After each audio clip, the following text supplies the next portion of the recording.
The War Council chamber fell silent when she entered. Admiral Corvus stopped mid-sentence, his four eyes widening in disbelief. Commander Threll's scales rippled with confusion. Even the veteran soldier standing guard shifted uncomfortably as the human girl walked to the center of the room. She couldn't have been more than 16 standard years old by human measurements.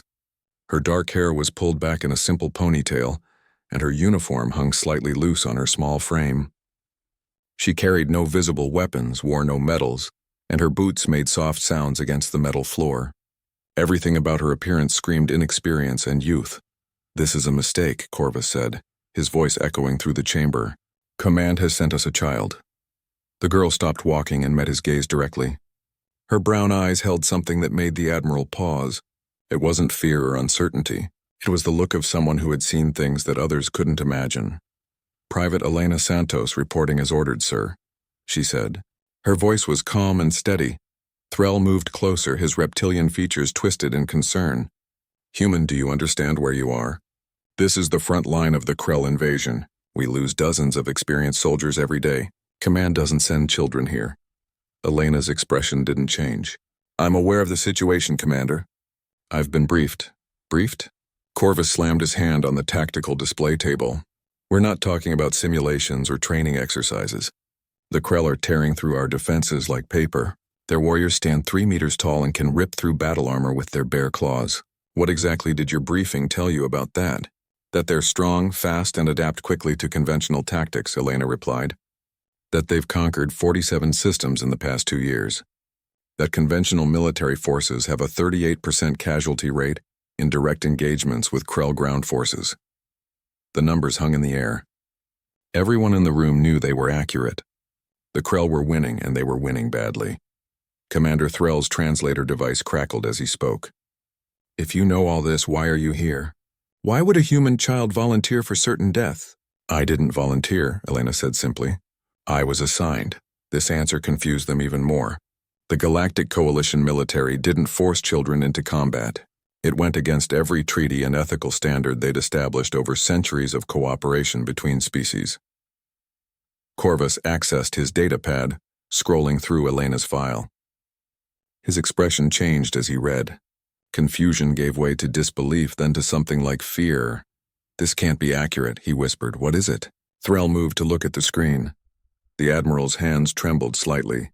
"According to this file, Private Santos has been in 12 combat engagements over the past 4 months. Her survival rate is 100%. Enemy casualties in operations involving her number over 3,000 Krell warriors." Threll grabbed the datapad, his claws clicking against its surface.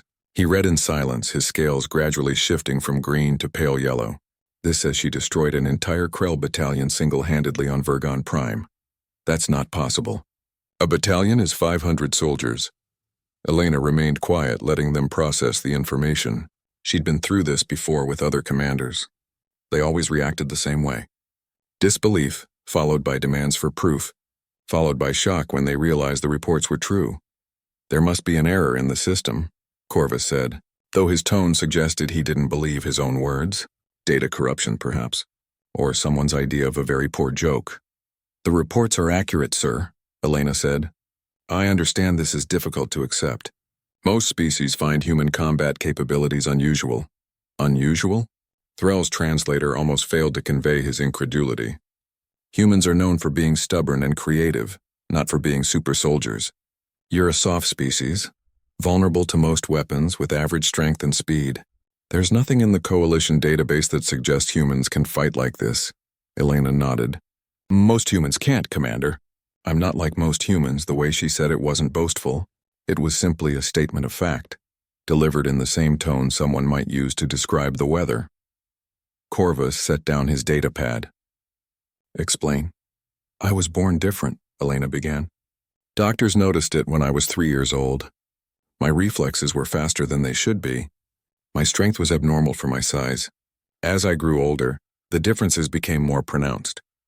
By the time I was 10, I could lift objects that should have been impossible for someone my age. I could see things others couldn't, hear sounds that were too quiet, move faster than any human had a right to move." "A genetic mutation?" Threll suggested. "They ran every test they could think of," Elena continued. The results were inconclusive. My DNA is human, completely normal by all measurable standards, but something in the way it expresses itself is unique. The scientist called it an unexplained phenomenon. The military called it an opportunity. Corvus folded his arms. So they trained you. They tried, Elena said. But there wasn't much to teach. Combat came naturally to me. It was like I already knew how to fight, how to predict movements, how to find weaknesses. When the Krell invaded, I was 13. The military had kept my existence mostly secret, uncertain how to use me or explain me. But when millions started dying, they decided to deploy me.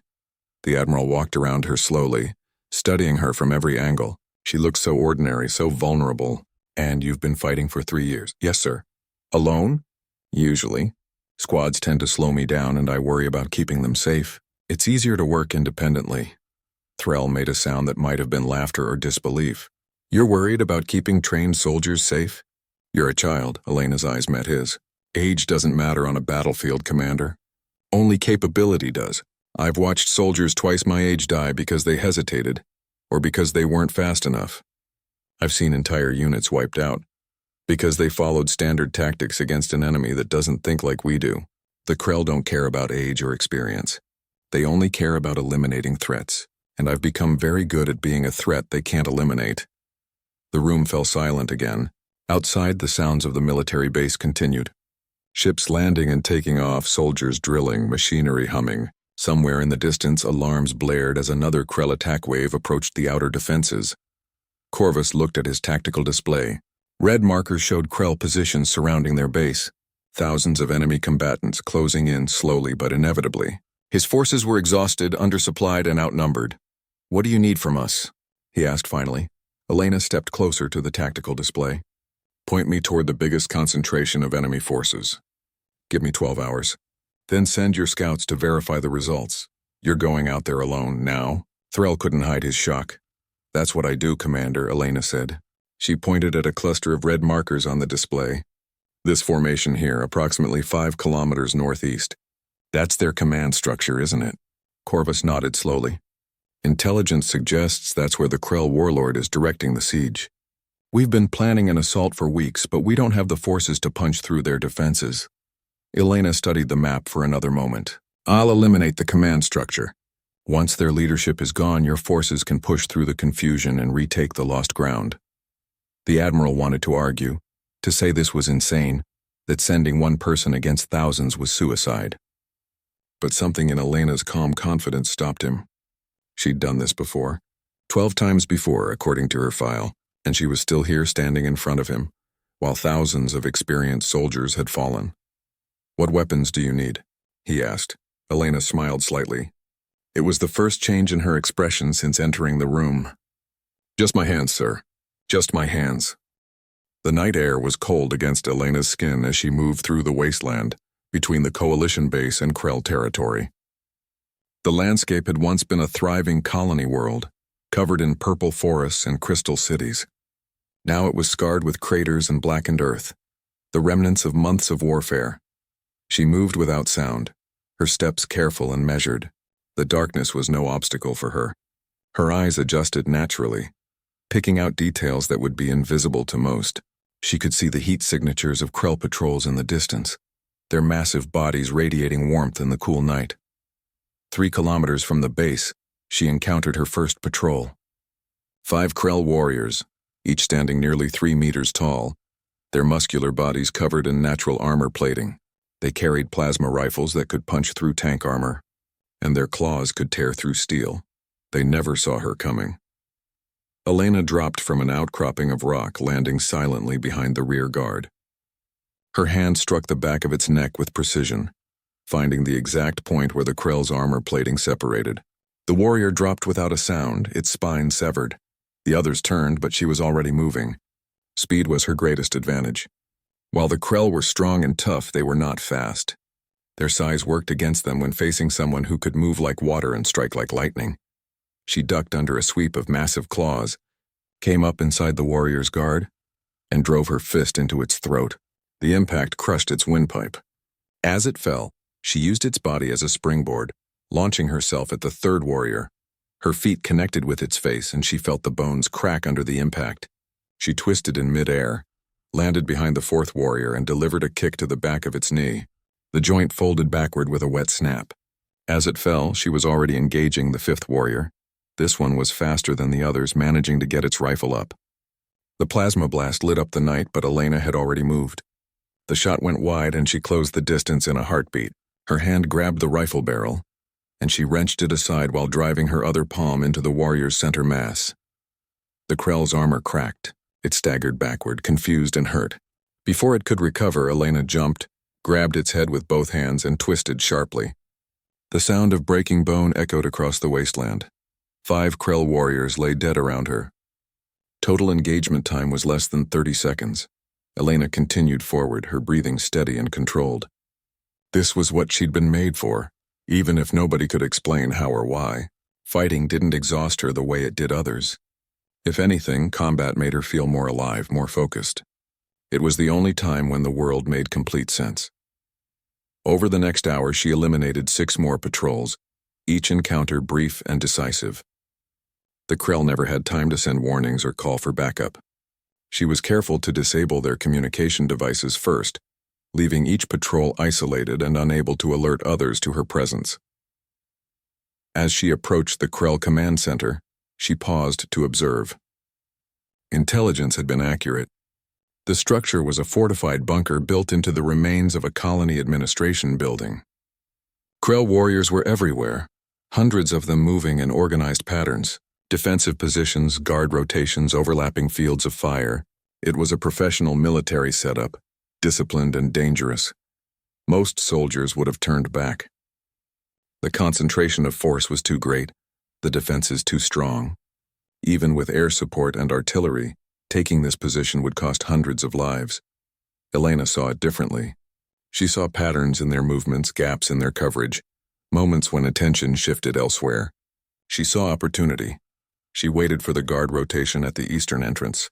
The changeover created a brief window when positions were unmanned for exactly 8 seconds. It was enough. She sprinted across open ground, covering 50 meters in the time it took most people to blink. The new guards were still settling into position when she reached them. Her hands moved in a blur, striking nerve clusters and vital points. 4 guards fell before any of them realized they were under attack. Inside the compound, alarms began to wail. So much for stealth. Elena had expected this. Once you were inside an enemy stronghold, silence was impossible to maintain. Now it became about speed and efficiency. Krell warriors poured from barracks and guard posts, converging on her position. She didn't run. Running would mean getting surrounded in unfamiliar territory. Instead, she moved forward, directly toward the command center at the heart of the compound. A warrior charged at her, roaring a battle cry. She sidestepped, grabbed its arm as it passed, and used its momentum to throw it into 3 others. Bodies collided with bone-crushing force. Plasma fire filled the air around her. She moved between shots, her enhanced reflexes allowing her to track each bolt as it was fired and adjust her position accordingly. To the Krell, she must have looked like a ghost. Impossible to target, impossible to pin down. She reached the command center entrance where a dozen elite guards stood in formation. These weren't regular warriors. They were bigger, better armored, and they moved with the confidence of veterans. They didn't rush her stupidly. They formed up, creating a wall of muscle and weaponry. Elena studied them for a heartbeat, calculating angles and probabilities. Then she moved. She went low, sliding across the ground between the legs of the first guard. Her hand shot up, striking its inner thigh where a major artery ran beneath thinner armor. Blood spurted as she rolled away from the falling body. The other guards tried to adjust, but their size made them slow in close quarters. Elena was already among them, too close for their rifles, moving faster than their reflexes could track. She struck joints, eyes, throats, every vulnerable point her training and instinct could identify. One guard managed to grab her, its massive hand closing around her arm. She didn't try to pull away. Instead, she moved toward it, stepping inside its reach and driving her elbow into its face. Cartilage crunched. The grip loosened and she was free, already attacking the next target. In 45 seconds, all 12 elite guards were down. Elena stood among them, barely winded.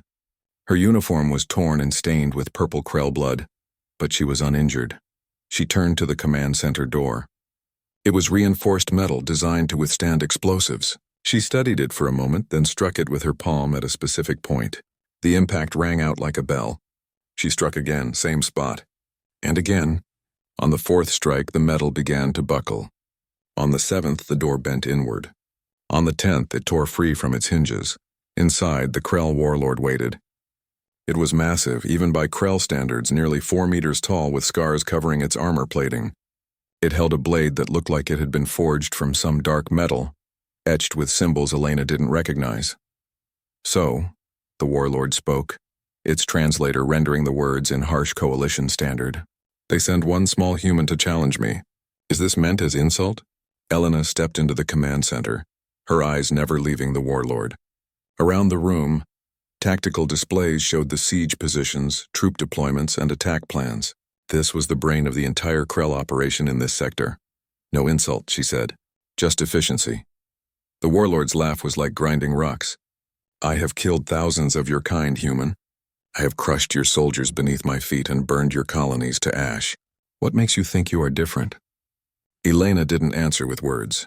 She simply moved. The warlord was fast for its size, bringing the blade around in a sweep that would have bisected her. She dropped under it, rolled forward, and came up striking. Her fist connected with the warlord's knee joint. The impact would have shattered human bones, but the Krell's natural armor held. They exchanged blows, each testing the other. The warlord had size, strength, and reach. Elena had speed, precision, and something else, something that let her hit harder than her small frame should allow. Each of her strikes carried force far beyond what physics said was possible. She began to find the patterns in the warlord's fighting style. It favored overhead strikes, relying on its strength to overwhelm opponents. Its defense on the left side was slightly weaker, compensating for an old injury. It expected opponents to retreat from its aggressive attacks. Elena stopped retreating. She moved forward inside the reach of that massive blade, targeting the same spots repeatedly. The warlord's armor began to crack under the sustained assault. Purple blood seeped from splits in its plating. The warlord roared in frustration and pain, abandoning technique for raw fury. It grabbed a tactical display console and hurled it at her. Elena caught it mid-flight, redirected its momentum, and sent it crashing back into the warlord's face. The creature staggered, its vision temporarily obscured. Elena didn't waste the opportunity. She ran up its body, using its armor plating as handholds, and wrapped her legs around its neck. Her hands found the base of its skull where armor met flesh, and she squeezed. The warlord thrashed, trying to throw her off, but her grip was unbreakable. She could feel its pulse beneath her fingers, feel the flow of blood to its brain. She applied more pressure, and the thrashing became weaker. The Krell warlord collapsed to its knees, consciousness fading. Elena released her grip and dropped to the floor as the massive body fell forward with a thunderous crash that shook the entire command center. She stood over the fallen warlord for a moment, catching her breath.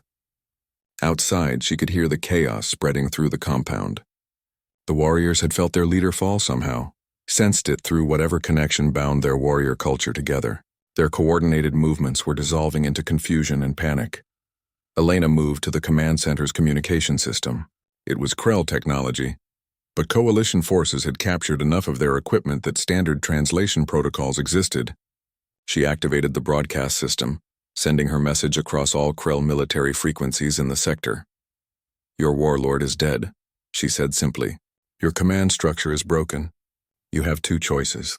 Withdraw to your ships and leave this system, or stay and face complete destruction. You have 1 hour to decide. She cut the transmission and exited the command center. The compound was in disarray. Warriors ran in different directions, some trying to organize defenses, others looking for escape routes. None of them paid attention to the small human girl walking calmly through their midst. She made her way back toward coalition lines, leaving the Krell to their chaos. As she walked, she activated her own communicator, a small device clipped to her collar. Santos to command. Mission complete. Warlord eliminated. Enemy forces in disarray. Recommend immediate forward deployment to capitalize on confusion. Admiral Corvus's voice crackled through the device. Confirmed, Santos.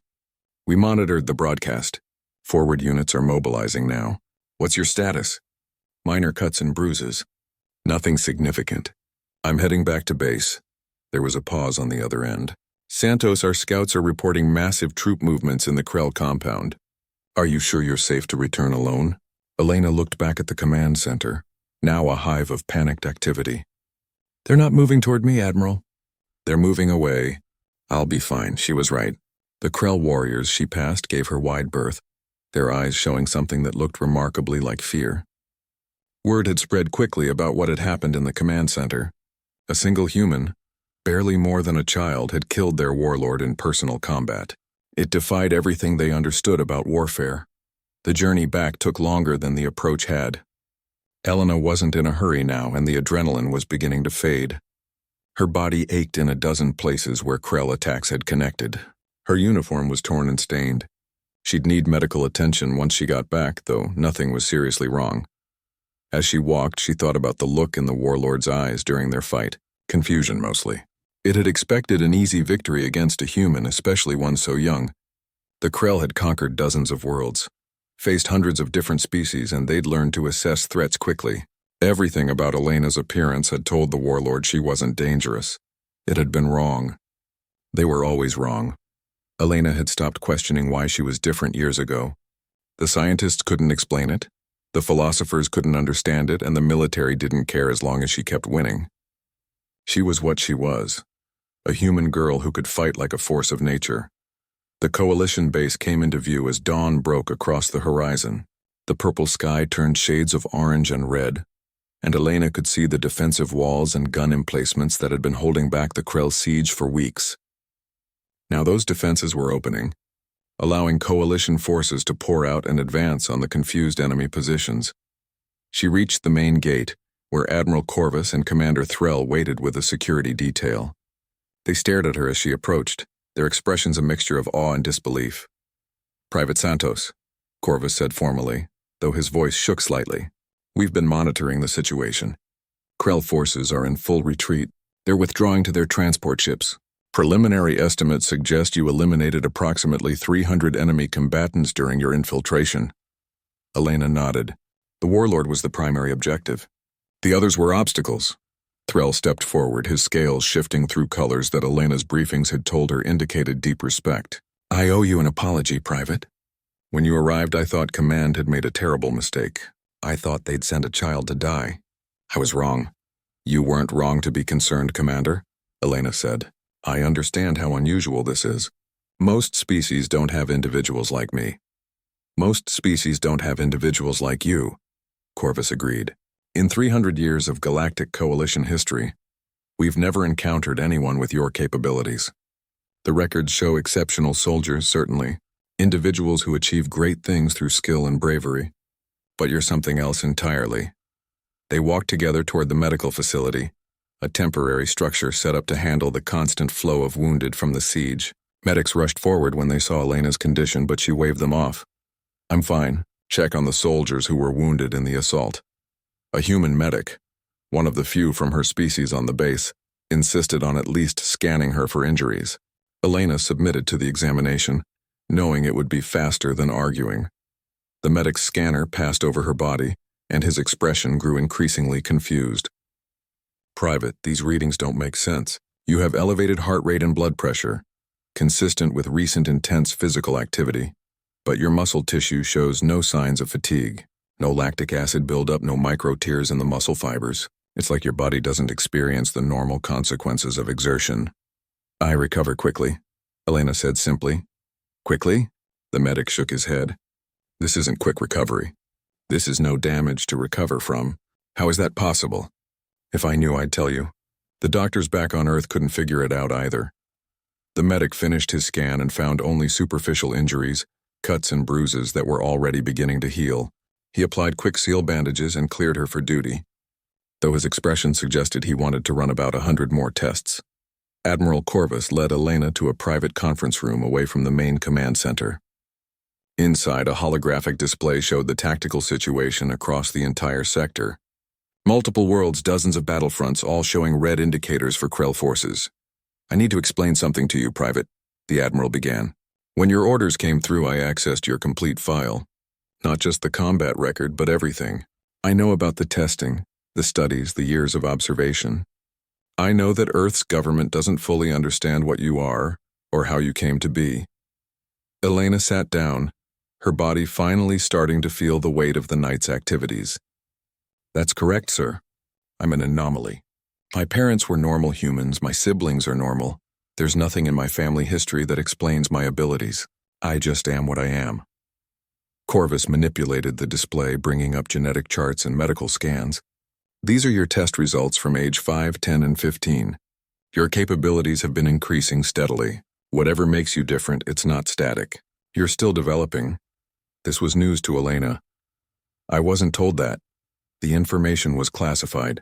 Earth Command was concerned about how you'd react to knowing you're still changing. But given what I've seen tonight, I think you deserve to know the truth. He brought up another display, this one showing projections and probability curves. At your current rate of development, by the time you're 20, you'll be approximately twice as capable as you are now. By 25, 3 times.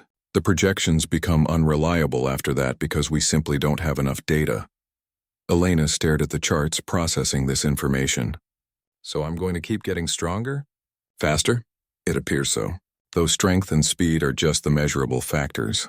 Your combat instincts, your tactical awareness, your ability to predict enemy movements, these seem to be developing as well. Corvus sat down across from her. Private Santos, humanity is a relatively new member of the Galactic Coalition. Your species joined only 70 years ago. In that time, humans have proven to be adaptable, creative, and stubborn. But physically, you're considered an average species, not particularly strong or fast, vulnerable to most weapons, dependent on technology for survival in hostile environments. I know our reputation, sir. What I'm trying to explain is that you're changing that reputation. Every time you fight, every victory you achieve, other species take note. They're starting to wonder if humans are more dangerous than previously thought.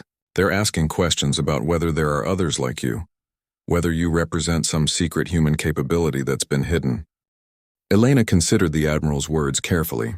She'd never thought about the political implications of her actions, only the military necessity. Are you saying I'm causing problems for Earth's diplomatic relations? Not problems exactly, Corvus replied, his tone measured. More like uncertainty. The Coalition operates on predictability. Each member species has known capabilities, understood strengths and weaknesses. Humanity fit neatly into that framework. Then you appeared and threw everything into question. Commander Threll entered the room, carrying a data slate. Admiral, the Krell fleet is breaking orbit. They're retreating from the system entirely. Our forces have retaken all contested ground positions with minimal casualties. It's over. Corvus nodded with satisfaction. A complete victory. How many Coalition casualties in the final assault? 17 wounded, none critical. No deaths. Threll's scales rippled with what Elena had learned was their equivalent of a smile.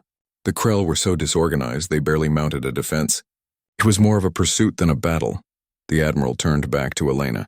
You see, one person changed the outcome of an entire siege. A siege that was supposed to last months and cost thousands of lives. You ended it in a single night. Elena felt uncomfortable with the praise. I just followed orders, sir. Any soldier would have done the same. No, Threll said firmly. Any soldier would have died in the first 30 seconds. Most soldiers would never have attempted such a mission. What you did was extraordinary, and you need to accept that. They were interrupted by an incoming transmission. The holographic display shifted to show a stern-faced human woman in the uniform of Earth's military high command. General Catherine Morrison, one of the highest-ranking human officers in Coalition service. Admiral Corvus. Commander Threll, Private Santos, she said, her image crackling slightly due to the distance. I've received your reports about the operation. Congratulations on the successful conclusion of the siege. Thank you, General, Corvus replied. Private Santos performed exceptionally. Morrison's eyes focused on Elena. So I've read. 300 confirmed kills. Enemy command structure eliminated. Complete tactical victory with minimal friendly casualties. By any standard, it's an impressive operation. She paused. It's also attracting attention from the Coalition Council. Several member species have requested information about Private Santos's capabilities and whether Earth has more individuals like her.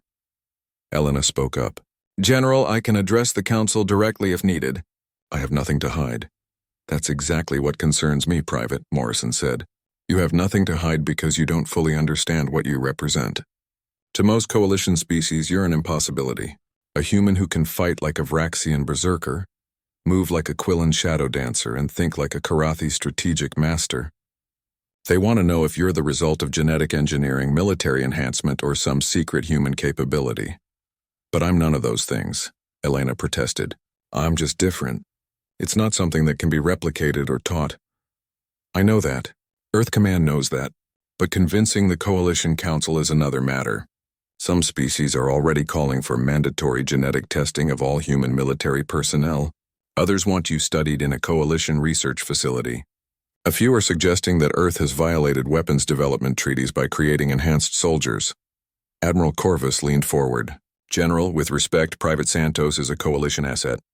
Her actions have saved countless lives and turned the tide in multiple engagements. Surely the Council recognizes her value. They do, Morrison acknowledged, which is exactly why they want to control her. The proposal being discussed would transfer Santos to direct Coalition authority, removing her from Earth's chain of command. She'd become a tool used by the Council for their purposes, not ours. Elena felt a chill run down her spine. They want to turn me into a weapon they can point at whatever problem needs solving. In essence, yes, though they'd phrase it more diplomatically. Morrison's expression softened slightly. Private, I need you to understand something. Earth is still a junior member of the Coalition. We don't have the political power to refuse if the Council votes to reassign you. Our best option is to demonstrate that you're more valuable operating under Earth's command, with the freedom to support Coalition operations as needed. How do we do that? Threll asked. By winning, Morrison said simply. Private Santos needs to continue succeeding at missions where others would fail. Each victory strengthens Earth's position and makes it harder for the Council to justify removing her from our authority. The Krell campaign is just one front. There are others where Coalition forces are struggling. Admiral Corvus accessed the tactical display, bringing up the sector map. The Selenar Passage has been contested for 8 months. Coalition forces hold the inner planets, but Krell fleets control the jump points. Supply lines are stretched thin and casualties are mounting. Morrison nodded. That's our next target. Private Santos, you'll be deployed to the passage within 48 hours. Your mission will be to infiltrate Krell positions and eliminate their command structure, similar to what you did here. If successful, it will open the passage and allow Coalition reinforcements to reach 3 embattled systems. Understood, General. I'll be ready. There's one more thing, Morrison added. You won't be going alone this time. Command is assigning you a support team. Elena felt her stomach drop. General, with respect, I work better alone. A team will just be at risk, and I'll be worried about protecting them instead of focusing on the mission. I understand your concern, Private. But this is as much about politics as military necessity. The Council needs to see that you can function as part of a unit. That you're not just a lone weapon, but a soldier who can operate within Coalition military structure. Besides, the missions are going to get more complex. Even with your abilities, having skilled support will increase your chances of success. Elena wanted to argue further, but she recognized the finality in Morrison's tone. This wasn't open for discussion. Who's on the team? That's being finalized now. You'll meet them when you arrive at the staging area. They're all volunteers, and they've been thoroughly briefed on your capabilities. These are experienced soldiers who understand the risks. Morrison's image flickered. I'm losing the connection. Corvus, send Santos to the Selenar Passage on the next available transport. This conversation never happened officially. Morrison out. The transmission ended, leaving the 3 of them in silence. Finally, Threll spoke. A support team. That could actually work in your favor, Santos. There are aspects of military operations where even you need assistance. Communication, intelligence gathering, equipment transport, extraction planning. I suppose, Elena said without enthusiasm. The truth was she'd grown used to working alone. It was simpler, cleaner. She didn't have to worry about friendly fire or teammates getting caught in the crossfire. She could move at her own pace and make decisions without consultation, but she also understood the political reality. If Earth Command wanted her to work with a team to satisfy Coalition concerns, she'd do it. The transport ship carrying Elena to the Selenar Passage was a Coalition vessel, cramped and functional. She spent most of the 3-day journey in her assigned quarters, a small cabin with a bunk and basic facilities. Other soldiers gave her curious looks in the corridors, but nobody approached her directly. Word had spread about who she was and what she'd done. On the final day of transit, she was summoned to the briefing room to meet her new team. Elena walked through the narrow corridors with mixed feelings. She'd never worked with a dedicated team before. Her previous missions had been solo operations, dropped into hostile territory with minimal support, and expected to achieve objectives through her own capabilities. The briefing room was small, with 6 chairs arranged around a central holographic display. 3 people were already there, and they stood when she entered. Elena immediately noticed their diversity. This wasn't a standard human unit. The first was a Vraxian, a species known for their warrior culture and incredible physical strength. He stood nearly 2.5 meters tall, his body covered in thick gray skin that served as natural armor. His name tag read Sergeant Orcs. The second was human, a woman who looked to be in her early 30s with sharp eyes and multiple cybernetic enhancements visible on her arms and neck. Her name tag identified her as Corporal Lisa Chen. The third was a Quillan, a species that resembled Earth's felines but walked upright and possessed 4 arms. She was smaller than the others, but Elena knew Quillans were masters of stealth and reconnaissance. Her name tag read Specialist Thera. They all stared at Elena with varying expressions. Corex looked skeptical, Chen appeared curious, and Thera seemed cautiously optimistic. "Private Santos reporting as ordered," Elena said, keeping her tone professional. Corex grunted. "So you're the human child everyone talks about, the one who supposedly killed a Krell warlord with her bare hands." "It happened," Elena said simply. "I've killed 17 Krell warriors in personal combat," Corex said, crossing his massive arms. "Each one was a hard-fought battle. You expect me to believe a human girl killed hundreds in a single night?" Chen stepped forward before Elena could respond. "Sergeant, we've all seen the combat footage and read the reports. The evidence is clear. Maybe we should focus on the mission instead of questioning our teammates' credentials." Corex's expression didn't change, but he nodded slightly. "Fine, but I need to see for myself what she can do before I trust her in combat." Thera's voice was soft and melodic, typical of her species. "Perhaps we should introduce ourselves properly before we start testing each other. I'm Specialist Thera, Reconnaissance and Intelligence. I've been in coalition service for 6 years, mostly operating behind enemy lines gathering information." Chen went next. "Corporal Lisa Chen, Human, Communications and Technical Specialist. I've been enhanced with military-grade cybernetics for improved data processing and multitasking. I'm here to handle the tech side of operations and keep everyone connected." Corex waited a moment before speaking. "Sergeant Corex, Vraxian shock trooper. 23 years of combat experience across 4 wars. I'm the heavy hitter when things go loud, and I lead ground operations." Elena realized he'd introduced himself last deliberately, establishing his role as team leader. "Private Elena Santos, Human Assault Specialist. I've been in active combat for 3 years. I handle direct action missions and eliminate high-value targets." 3 years, Corex repeated. "You're what, 16 standard years old? Most soldiers don't see combat until they're twice that age." "I started young," Elena said. "The war didn't wait for me to grow up." Thera's ears twitched with interest. "The reports say you have enhanced abilities, faster reflexes, greater strength than normal humans. Is that accurate?" Elena nodded. "It's accurate. I was born different. Nobody can explain why, but I've always been able to do things other people can't." Chen activated the holographic display, bringing up a 3-dimensional map of the Selenar passage. "Then let's talk about the mission. The passage is a strategic bottleneck, 3 jump points connecting 5 systems.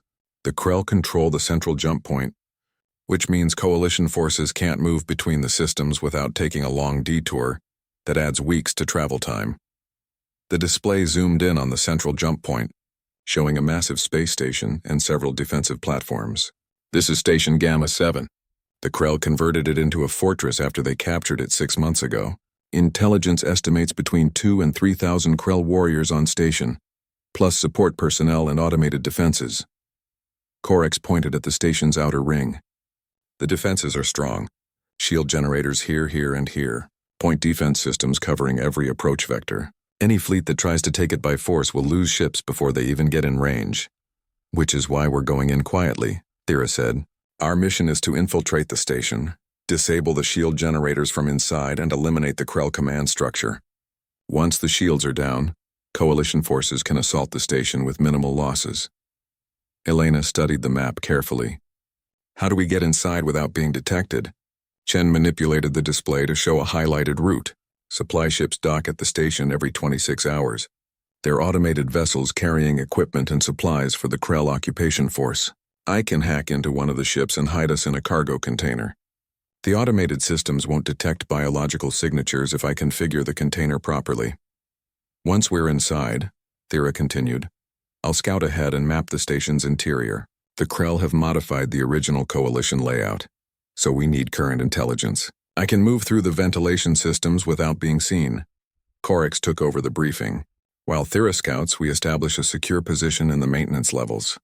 Chen uses her cybernetics to tap into the station's network and locate the shield generators and command center.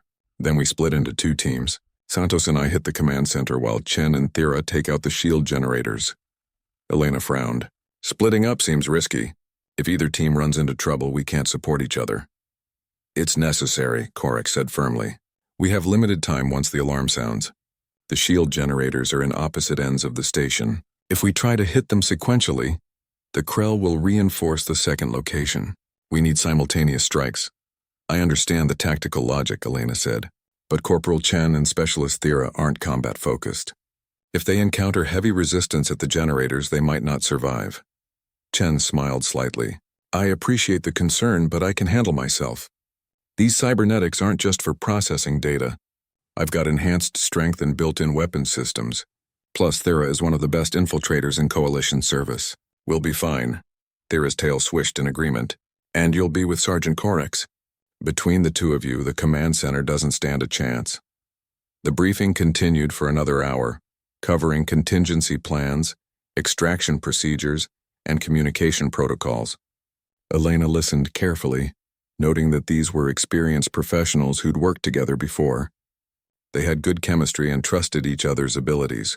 What they didn't have was experience working with someone like her. After the briefing ended, Korix approached her alone. The others had left to prepare their equipment, leaving just the 2 of them in the room. I need to be honest with you, Santos, he said. I don't like this assignment. I don't like having someone on my team that I haven't trained with, haven't seen in action, and can't predict. In combat, trust is everything. Right now, I don't trust you. Elena met his gaze evenly. That's fair. I don't trust you either. I've never worked with a team before. Every mission I've had, it was just me against the enemy. I had complete control over the situation and didn't have to worry about anyone else. Korix nodded slowly. At least you're honest. So how do we fix this? We trained together before the mission, Elena suggested. The ship has a combat simulation room. We can run through scenarios, see how we work together, build that trust. Agreed. But I want to see what you can really do first. No simulations, no safety protocols. A real sparring match, full contact. Elena hesitated. Sergeant, I don't think that's a good idea. Why? Afraid you'll get hurt? No, afraid I'll hurt you. Korix laughed, a deep rumbling sound. Human, I'm a Vraxian warrior. My species has bones 3 times as dense as yours and skin that can stop most small arms fire. I've fought opponents twice your size and 10 times your experience. I think I can handle a little girl who's good at punching. Elena sighed. She'd tried to warn him. All right. When do you want to do this? Now. The cargo bay is empty and has plenty of space. No weapons, no rules, just hand-to-hand until one of us yields or can't continue. They made their way to the cargo bay, words spreading quickly through the ship. By the time they arrived, a crowd had gathered. Soldiers from various species lined the upper gantries, all eager to watch the fight. Elena noticed Chen and Thera among them, both looking concerned. The cargo bay was a large open space with high ceilings and metal floors. Someone had cleared the center area, creating an improvised fighting ring. Korix removed his uniform jacket, revealing the thick gray hide beneath. Vraxian skin looked almost like stone, covered in natural plates that overlapped like armor. He rolled his massive shoulders and cracked his knuckles with sounds like breaking rocks. Elena removed her own jacket, standing in the simple tank top underneath. Next to Korix, she looked impossibly small and fragile. The watching soldiers murmured among themselves, many clearly thinking this was going to be a very short fight. Ready? Korix asked. Whenever you are. The Vraxian moved first, faster than most would expect from someone his size. He came in with a straight punch aimed at Elena's center mass, a strike that would have crushed bones if it connected. It didn't connect. Elena sidestepped so fast she seemed to blur. Her hand shot out, striking Korex's extended arm at the elbow joint. The impact made a sharp crack that echoed through the bay. Korex pulled back his arm, his expression showing surprise more than pain. He circled carefully, reassessing his opponent. This time he came in with a combination, mixing high and low strikes to test her defenses. Elena weaved through them like water, her movements fluid and precise. She didn't block, she simply wasn't where the attacks landed, and with each dodge, she returned a strike of her own. Quick jabs to vulnerable points, targeting joints and nerve clusters with surgical precision. The watching crowd fell silent as they realized what they were seeing. This wasn't a mismatch. This was a master at work. Korex changed tactics, trying to use his reach advantage to keep Elena at distance. He threw quick jabs and kicks, maintaining constant pressure. But Elena closed the distance effortlessly, getting inside his guard and delivering a rapid series of strikes to his ribs. The Vraxian's natural armor held, but Elena could feel it starting to crack under the repeated impacts. She wasn't trying to win quickly. She was demonstrating her capabilities, showing Korex exactly what she could do. "Enough!" Korex said, holding up a hand. He was breathing heavily, something Vraxians rarely did. "I yield." Elena stepped back immediately, her own breathing barely elevated. "Are you all right, Sergeant?" Korex touched his ribs gingerly. "I'll have some bruises, but nothing serious." "You were holding back, weren't you?" "Yes. If I'd been fighting seriously, that first strike would have broken your arm." The Vraxian looked at her with new respect in his eyes. "I believe you. I've never met anyone who could move like that. How did you learn to fight like this?" "I didn't learn. It just comes naturally. I see patterns in how people move, weaknesses in their techniques. My body knows what to do before my mind does." Korex extended his hand. "Then I'm glad you're on our team." "I apologize for doubting you, Private Santos." Elena shook his hand carefully, aware of her own strength. "No apology needed. You had every right to test me. Now we know we can work together." From the upper gantry, Chen called down, "Well, that was educational. I think we're all feeling better about this mission now." Thera's voice followed. "Indeed, though I'm suddenly very glad Santos is on our side." The watching soldiers began to disperse, many of them talking excitedly about what they'd witnessed. Elena and Korex left the cargo bay together. Their relationship fundamentally changed. They'd started as reluctant teammates, but now they had the beginning of mutual respect. The cargo container was cramped and dark. Elena sat with her back against the cold metal wall, feeling the automated supply ship's engines vibrate through the hull. Korex occupied the opposite corner, his bulk taking up most of the available space. Chen and Thera were squeezed in between them, surrounded by equipment packs and weapons. They'd been sealed inside for 6 hours now, waiting for the supply ship to dock with Station Gamma 7. Chen's cybernetics monitored the ship's progress through the Krell checkpoints, feeding information directly to her neural interface. "We're approaching the station now," Chen whispered, though whispers were unnecessary. The container was soundproof from the outside. "Security scan in 30 seconds. Elena felt her heartbeat remain steady. She'd trained herself to control her body's responses to stress, keeping her metabolism low enough that even advanced sensors would have trouble detecting her. The others were using specialized suits that masked their biosignatures. But Elena didn't need such technology. The security scan passed over their container, probing for weapons, explosives, and biological signatures. Chen's hacking protocols fed the scanner false data, showing only the expected cargo of machine parts and supplies. "Clear," Chen announced. "We're docking now." They felt the gentle bump as the supply ship connected to the station's receiving bay. Automated systems would unload the containers and distribute them throughout the station. Their specific container was programmed to be delivered to a maintenance section on the lower levels, an area that intelligence suggested had minimal Krell presence. The container moved, lifted by mechanical arms and placed on a transport system. They rode in silence through the station's cargo networks, tracking their progress through Chen's connection to the ship's sensors. After 20 minutes, the container stopped moving. They waited 5 more minutes to ensure no Krell were nearby. Then Chen activated the emergency release. The container's door hissed open, revealing a dimly lit maintenance corridor. Thera slipped out first, her forearms helping her move with barely a sound. She disappeared into the shadows, beginning her reconnaissance. The others followed more slowly, taking up defensive positions while Chen accessed a nearby terminal. I'm in their system, Chen said, her fingers moving rapidly across the holographic interface that projected from her cybernetic arm. Station layout is mostly intact from the original Coalition design, but the Krell have added some modifications. Shield generators are here and here. She highlighted 2 locations on the map. Command center is in the original station administrator's office, top-level central tower. Korek studied the map. That's deep in Krell territory. We'll have to fight through multiple checkpoints. Not if we're smart about it, Elena said. She pointed to the maintenance shaft system. These run throughout the station. We can use them to bypass most of the patrols. The Krell know about the shafts, Korek countered. They've probably set up sensors, Chen smiled. They have, but sensors can be spoofed. Give me 2 minutes with each sensor cluster, and I can make us invisible to their systems.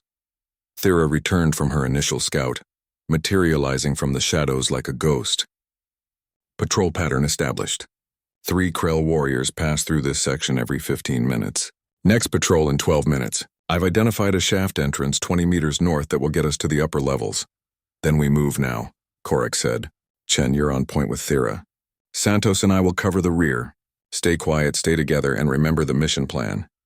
They moved through the station like ghosts. Chen bypassed sensors with practiced ease, her cybernetics interfacing directly with the Krell security systems. Thera scouted ahead, her natural stealth abilities enhanced by years of training. When they had to cross open areas, Elena and Korek provided cover, ready to engage any threats. The maintenance shafts were tight and uncomfortable, clearly not designed for species as large as Vraxians.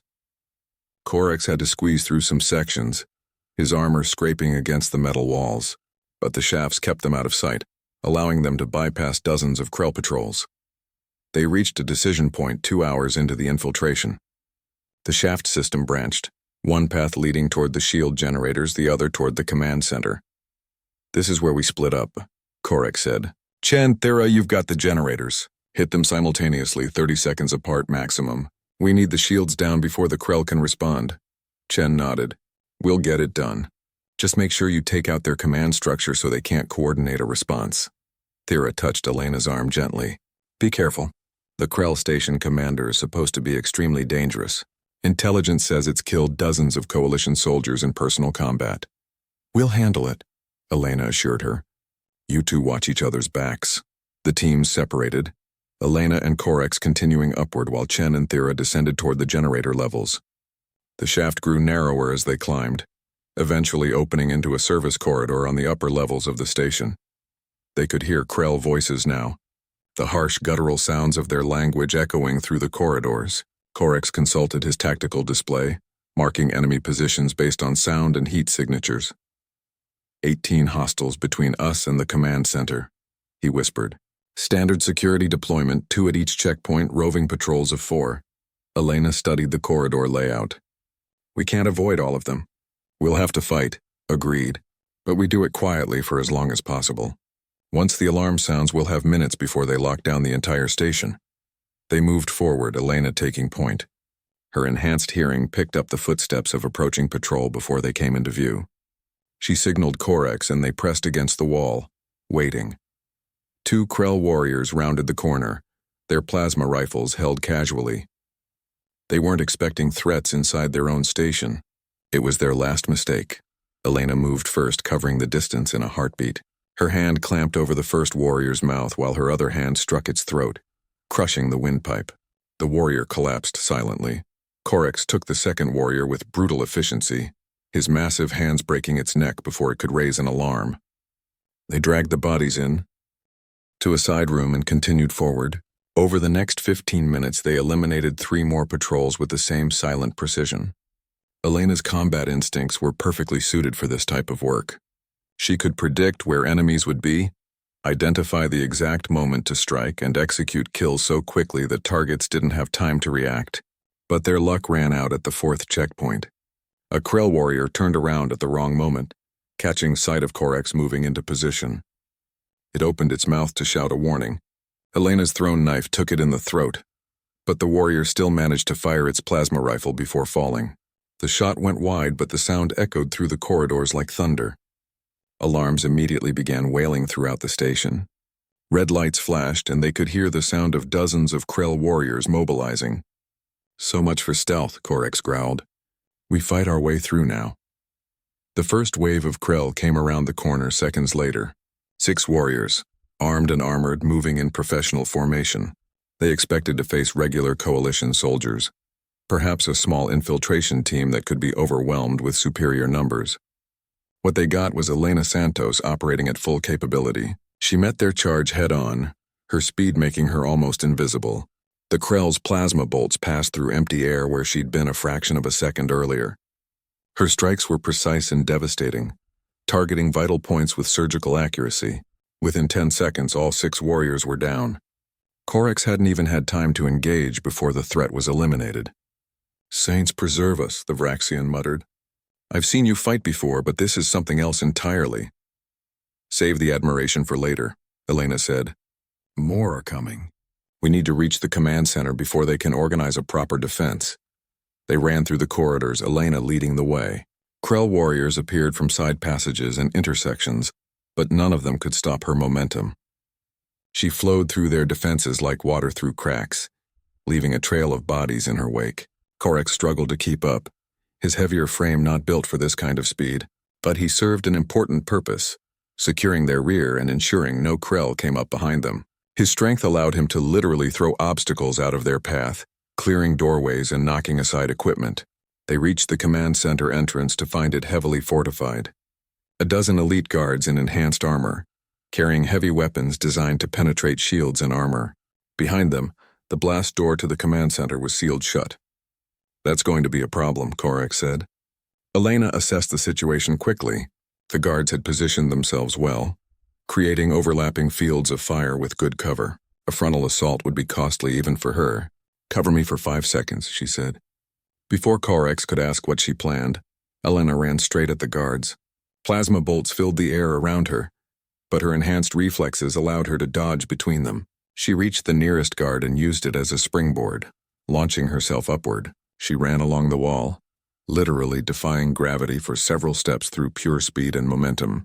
The guards tried to track her, but she was moving too fast. She dropped among them like a meteor, landing in the center of their formation. Close quarters combat was her domain. The guards were trained for ranged engagement, not for dealing with an opponent who could move faster than they could aim. Elena systematically dismantled their defense, striking faster than they could react, targeting joints and vital points with devastating precision. Korix joined the fight, his strength allowing him to tear through the guards' enhanced armor. Together they cleared the entrance in under a minute. The blast door remained sealed, a massive barrier of reinforced metal designed to withstand orbital bombardment. Korix examined it with a professional eye. This will take explosives and time. Chen, are you in position? Chen's voice crackled through their communicators. Generator 1 is offline. Thera is at Generator 2. Shields will be down in 60 seconds. But Santos, we're picking up massive energy readings from the command center. Whatever's in there, it's not standard Krell technology. Elena placed her hand on the blast door, feeling vibrations through the metal. Something was moving inside, something large. Korix, get back. What are you planning? Something probably stupid. She examined the door carefully, running her hands over its surface, feeling for weaknesses in the structure. The door was designed to be impenetrable from outside, but all designs had flaws. All structures had points of stress where force could be applied most effectively. She found what she was looking for, a point where the door's locking mechanism connected to the frame. She positioned herself carefully, drew back her fist, and struck with everything she had. The impact boomed like a cannon shot. The door shuddered but held. Elena struck again, same spot, channeling all her strength into a single point. The metal began to buckle. How is this possible? Korix stared in amazement. Elena didn't answer. She struck again and again, each blow landing with sledgehammer force. Cracks appeared in the reinforced metal. The locking mechanism began to fail, unable to withstand the sustained assault. On the 20th strike, the door's mechanisms broke completely. It swung open with a groan of tortured metal. Beyond the door, the Krell station commander waited. It was massive, even by Krell standards, nearly 4.5 meters tall. But it wasn't just size that made Elena pause. The creature was covered in technological implants, cybernetic enhancements that glowed with pulsing energy. Its arms had been replaced with mechanical limbs that ended in blade-like claws. Its eyes were artificial, glowing red with targeting systems. So, The commander's translator rendered its voice in perfect coalition standard. The humans send their little weapon to kill me. I am Warlord Krathex, modified by our best combat engineers to be the perfect warrior. I have killed hundreds of your kind. What makes you think you will be any different? Elena stepped into the command center, Corex moving to flank her. Because I'm not like the others, she said simply, and you're about to find out why. Warlord Krathex moved with speed that should have been impossible for something so large. Its cybernetic enhancements pushed its already formidable Krell physiology beyond natural limits. The blade claws swept toward Elena in a blur of metal and killing intent. She ducked under the first strike, rolled past the second, and came up inside the warlord's guard. Her fist connected with its chest, striking what should have been vulnerable flesh. Instead, her knuckles met reinforced plating hidden beneath its armored hide. The impact still drove Krathex backward several steps. Its artificial eyes focused on her with new interest. You hit harder than you look, little human, the warlord said. But you cannot match my enhancements. My strength is tripled, my speed doubled, my body reinforced with the finest metals our empire can forge. Elena didn't waste breath on replies. She observed, analyzed, searched for patterns. The cybernetics gave Krathex advantages, but they also created weaknesses. The connection points between flesh and machine, the power conduits feeding the enhancements, the joints where artificial limbs met organic tissue. Corex moved in from the side, trying to divide the warlord's attention. His massive fist crashed toward Krathex's head, a blow that would have crushed stone. The warlord caught his arm mid-swing with one mechanical claw. Vraxian, Krathex observed. Strong, but predictable. It threw Corex across the command center. The sergeant crashed into a bank of computer terminals, equipment exploding around him. He groaned but started to rise, his natural durability keeping him in the fight. Elena used the distraction to attack Krathex's exposed flank. Her strikes came in rapid succession, targeting the power conduits she'd identified. Each hit landed with precision, damaging the connections that fed energy to the cybernetic systems. Sparks erupted from Krathex's left arm as one conduit failed. The warlord roared in pain and fury, spinning faster than Elena expected. A blade claw caught her across the shoulder, tearing through her uniform and cutting into flesh. Pain blazed through her, but Elena had learned to fight through pain years ago. She ignored the wound and pressed her attack, focusing on the warlord's damaged side. If she could disable enough of its enhancements, it would be vulnerable. Corex rejoined the battle, this time more cautiously. He and Elena began working together, creating a pattern the warlord struggled to counter. When it focused on Elena, Corex struck from behind. When it turned to face him, Elena attacked its weakened points. The command center became a battlefield of destruction. Computer terminals exploded, tactical displays shattered, and structural supports buckled under the impacts of their combat. The entire station shook with the force of their exchanges. Shields are down. Chen's voice crackled through the communicator. Coalition fleet is moving in. Santos, whatever you're doing, do it faster. The Krell are trying to reactivate emergency shield generators. Elena heard but couldn't spare attention to respond. Krathex had adapted to their tactics, using its superior reach to keep both her and Corex at bay, while its remaining functional systems calculated optimal counter-strategies. She needed to change the dynamic. Taking a risk, Elena charged directly at the warlord, accepting a glancing blow from its claw to get close enough to reach a CR. Critical weak point. Her hand shot out, grabbing the power coupling at Krathex's neck where its artificial eyes connected to its biological brain. She squeezed, channeling all her strength into crushing the coupling. Metal groaned and snapped. Krathex's vision systems flickered and failed. The warlord thrashed blindly, its claws sweeping through empty air. But it was still dangerous, still deadly even without sight. Its other enhanced senses tracked them through heat and sound. Corex! Elena shouted. High-low pattern now. The Vraxian understood immediately. He charged low, going for Krathex's legs while Elena went high, leaping onto the warlord's back. They struck simultaneously from opposite directions. Corex's tackle took out Krathex's left leg, the joint buckling under the Vraxian's mass and strength. Elena drove her fist into the back of the warlord's neck, targeting the spine beneath the armor plating. The first strike cracked the plating. The second broke through. The third severed the neural connections between brain and body. Warlord Krathex collapsed forward, its cybernetic system shutting down as its nervous system failed.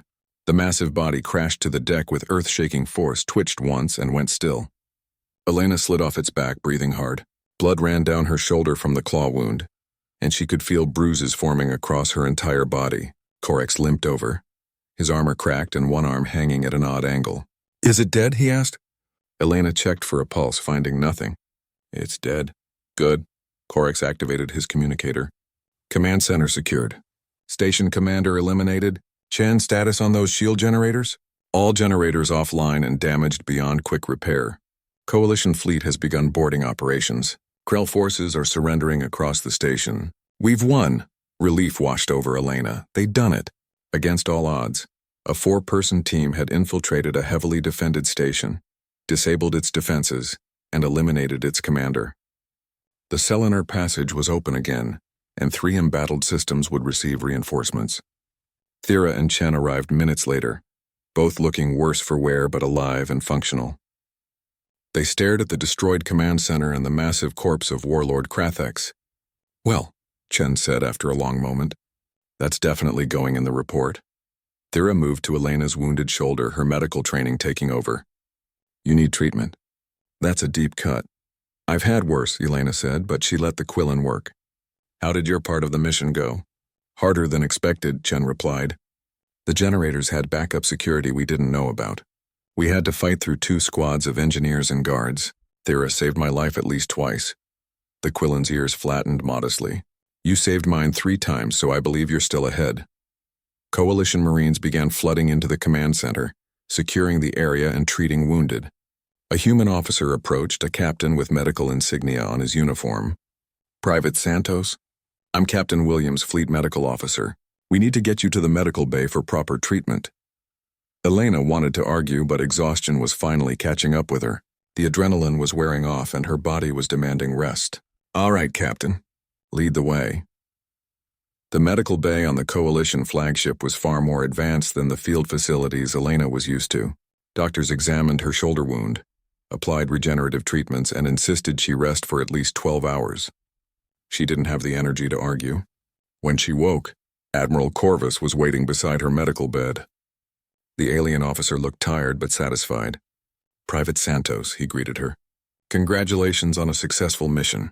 The Selenar passage is secure, and Coalition reinforcements are already moving through to support our embattled systems. Command estimates your team's actions saved thousands of lives and shortened the war in this sector by at least 6 months."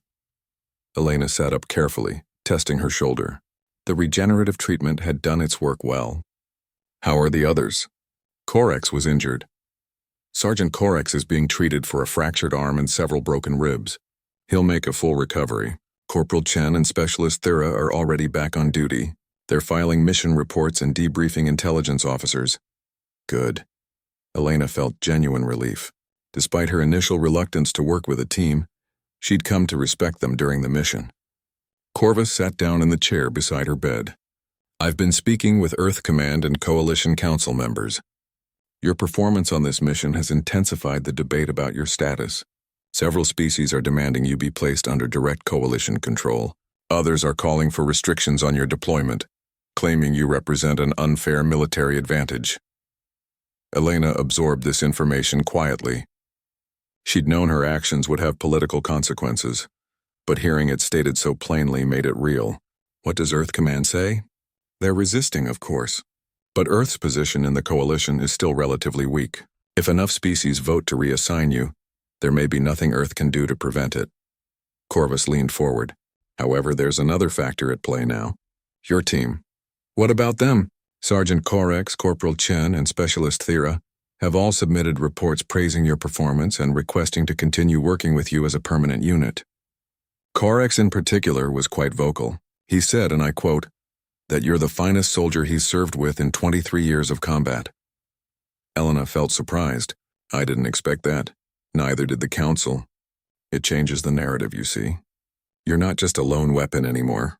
You're a soldier who can work within a team structure, who can lead and be led, who can inspire loyalty from veterans of other species.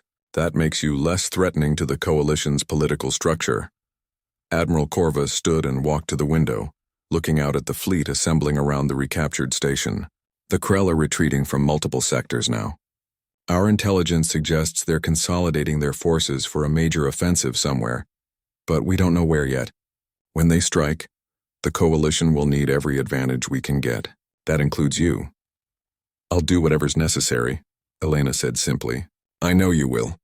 That's what makes you valuable and dangerous in equal measure. He turned back to face her. Earth Command wants you to continue operating with your team. They believe having you work with coalition soldiers from other species demonstrates Earth's commitment to the Alliance and reduces fears that humanity is developing secret super soldiers. Are they? Developing more like me, I mean. Corvus shook his head. According to every report I've seen, you're unique. Scientists have studied your genetics extensively and found nothing they can replicate. Whatever makes you different appears to be a genuine anomaly, not something that can be engineered or reproduced. Elena had heard this before, but it still felt strange. She was one of a kind, a human who could fight like something out of ancient legends. Sometimes she wondered if there was a purpose to her existence beyond warfare, but she'd never found an answer. When can I return to duty? She asked. The doctors want you to rest for another day. After that, you and your team will have 2 weeks of downtime before your next assignment. Use that time to train together, build your cohesion. The next mission will likely be even more dangerous than this one. After Corvus left, Elena lay back in the medical bed and stared at the ceiling.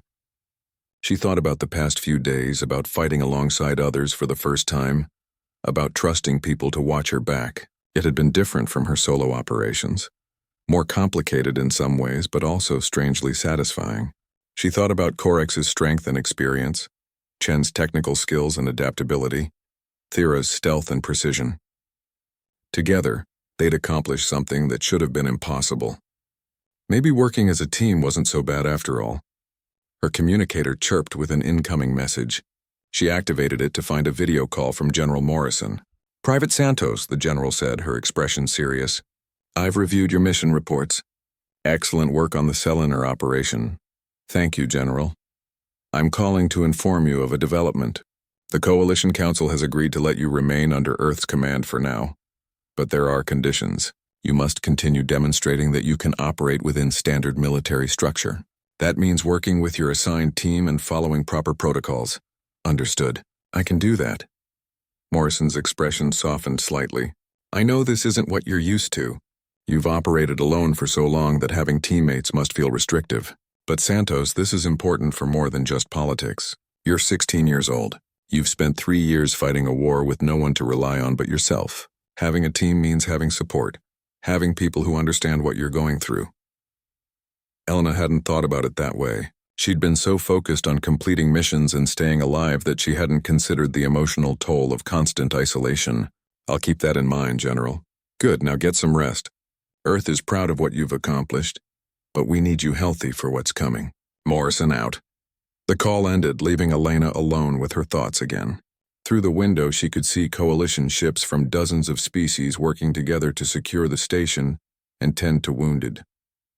The war was far from over, but today they'd won a significant victory. A knock on